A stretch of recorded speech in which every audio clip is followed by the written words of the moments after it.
సాయిరాం. బాబా భక్తులందరికీ కూడా నమస్కారం అండి. అందరూ కూడా సుఖంగా సంతోషంగా ఎప్పుడూ కూడా ఆనందంగా ఉండాలి అని చెప్పి ఆ బాబాగారి తరపున నేను కూడా మనస్ఫూర్తిగా కోరుకుంటున్నాను. ఈరోజు బాబాగారు అందించే సందేశం ఏంటి అంటే కనుక, తల్లి చాలా కోపంగా బాధగా ఉంది, ఇక చాలు, నా ఉగ్రరూపం కోపం చూస్తే నిజంగా నువ్వు తట్టుకోలేవు, ఇదే చివరి అవకాశం అని చెప్పి ఏదో తెలియని సందేశంతో బాబాగారు మన ముందుకు వచ్చారండి. మరి బాబాగారు ఏ సందేశం అందించినా కూడా అది మన మంచి కోసమే అని చెప్పి మనందరికీ కూడా తెలిసిన విషయమే కదా. కాబట్టి వీడియోని ఎక్కడా కూడా మీరు స్కిప్ చేయకుండా బాబాగారు ఏం చెప్పాలి అనుకుంటున్నారో వీడియో చివరి వరకు చూస్తేనే మీకు తెలుస్తుంది. ఇక ఆలస్యం చేయకుండా వీడియోలోకి అయితే వెళ్ళిపోదాం. వీడియోలోకి వెళ్లే ముందు చాలామంది కూడా చెప్పుకోలేనటువంటి సమస్యలతోటి సతమతమైపోతూ వాటిని ఎలా తీర్చుకోవాలో తెలియక ఇబ్బంది పడిపోతూ ఉంటున్నారు. అటువంటి వారి కోసం శ్రీ షిరిడి సాయిబాబా ఆశీస్సులతో జ్యోతిష్యం చెప్పబడును గురూజీ శివరామరాజు గారు. Phone number 9959422552.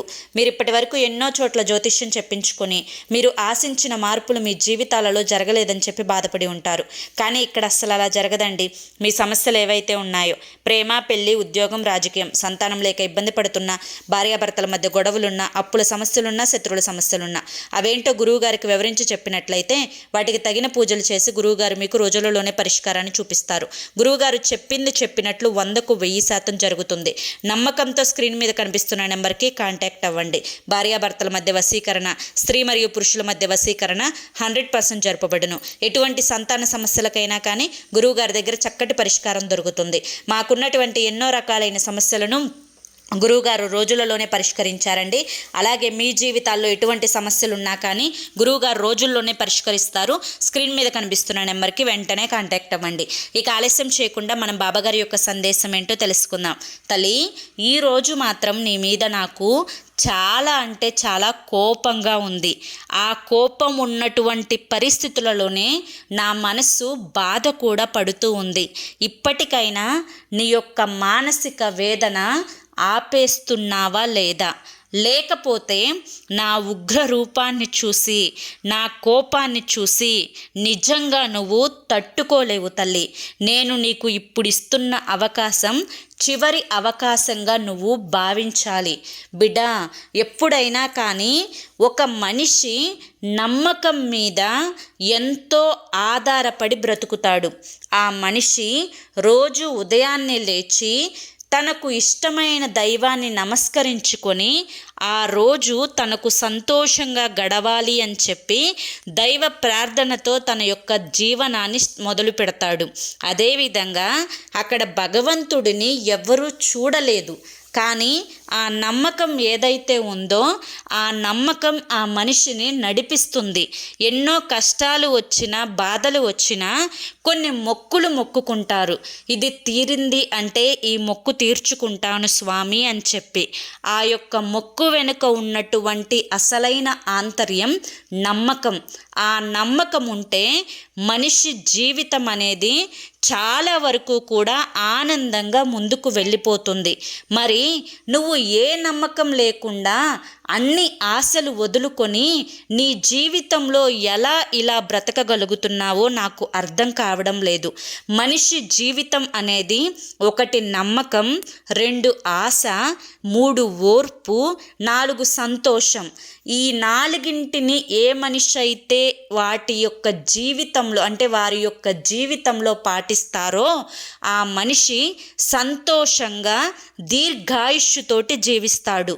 ఎప్పుడూ అందరికీ ఏదో ఒక కారణం చేత కొన్ని సమస్యలు అనేవి వస్తూ ఉంటాయి, కొన్ని అనారోగ్య సమస్యలు కూడా వస్తూ ఉంటాయి. కానీ ఆ సమస్యలను తట్టుకోగలిగే ధైర్యం మనిషికి ఉండాలి. ధైర్యే లక్ష్మి అనే మాట వినే ఉంటావు కదా.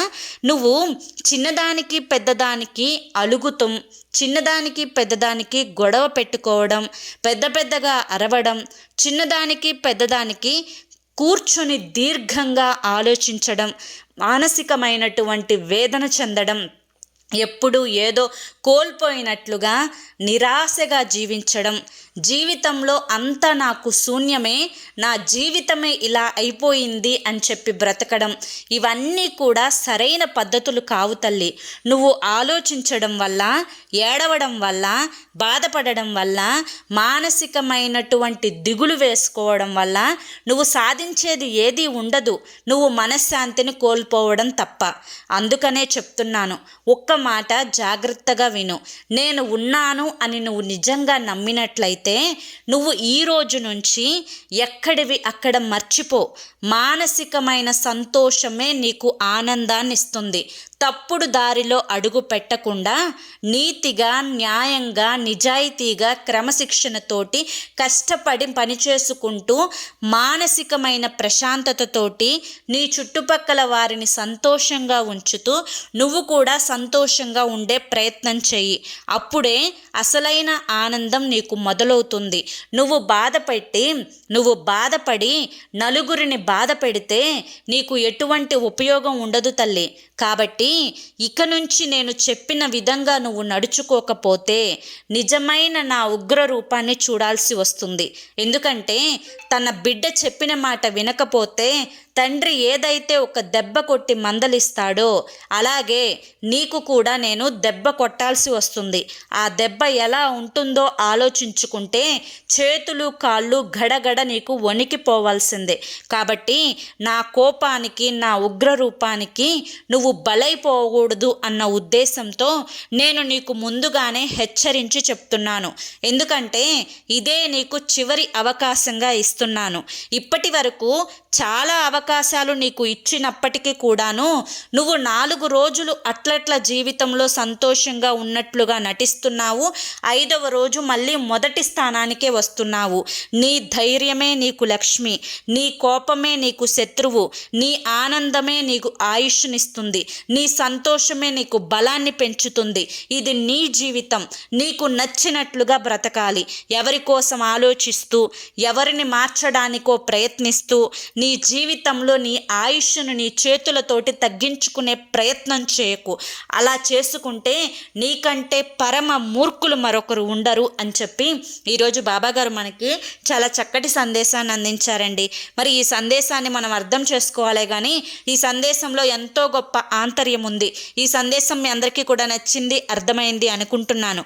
నచ్చింది, అర్థమైంది అని చెప్పి అనిపిస్తే ఖచ్చితంగా ఈ వీడియోకి ఒక లైక్ ఇవ్వండి. కింద కామెంట్ సెక్షన్లో ఓం సాయిరామ్ అని చెప్పి టైప్ చేయండి. మరికొంతమంది బాబా భక్తులకు వీడియోని షేర్ చేయండి. మొదటిసారి మన సాయి పిలుపు ఛానల్లోకి వచ్చినట్లయితే మన ఛానల్ని సబ్స్క్రైబ్ చేసుకుని సపోర్ట్ చేయండి. రేపు మరొక మంచి వీడియోతోటి మళ్ళీ కలుసుకుందాం. అంతవరకు కూడా బాబాగారి యొక్క ఆశీస్సులు మీ మీద, మీ కుటుంబ సభ్యుల మీద ఎల్లకాలం ఉండాలి అని చెప్పి మనస్ఫూర్తిగా కోరుకుంటూ సర్వేజన సుఖినో భవంతు. అలాగే మర్చిపోకుండా మీ కష్టాలను, బాధలను, సమస్యలను తీర్చుకోవడం కోసం ఎన్నో ప్రయత్నాలు చేసి ఉంటారు కదా. ఒక్కసారి చివరి ప్రయత్నం అనుకోనైనా కానీ స్క్రీన్ మీద కనిపిస్తున్నటువంటి నెంబర్కి కాంటాక్ట్ అవ్వండి. గురువు గారిని కాంటాక్ట్ అవ్వండి. సమస్యల నుంచి బయటపడి ఆనందంగా జీవితంలో ముందడుగు వేయండి. జై సాయిరామ్.